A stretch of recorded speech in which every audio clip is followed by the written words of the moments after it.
Kur banorët e xhenetit të hyjnë në xhenet dhe të marrin shpërblimet e tyre prej Allahut Madhëruar, atëherë ata do të pyesin banorët e xhenemit.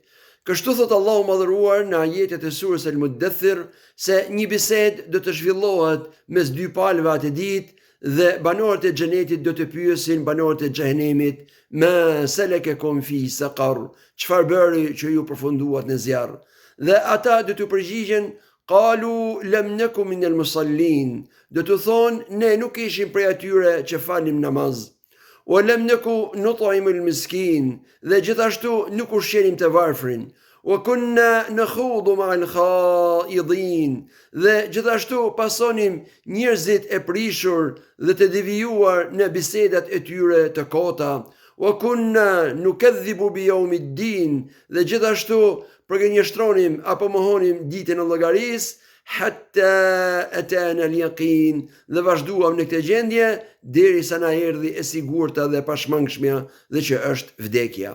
Në këtë ajete Allahu Madhëruar na tregon për shkaqet e humbjes së banorëve të xhehenemit në këtë botë, për të cilat ata pastaj përfunduan në zjarrin e xhehenemit. E para prej tyre nuk falin namazin dhe nuk adhuronin Allahun e Madhëruar. E dyta, nuk ushqenin të varfrin dhe nuk kishin mëshirë ndaj tyre. E treta, ata pasonin në bisedat e kota njerëzit e humbur. Dhe e fundit prej tyre që përmend Allahu Madhëruar është përgënjeshtrimi dhe mohimi i ditës së llogarisë. Mes këtyre veprimeve ka një lidhje dhe sa ato pasojnë njëra tjetrën.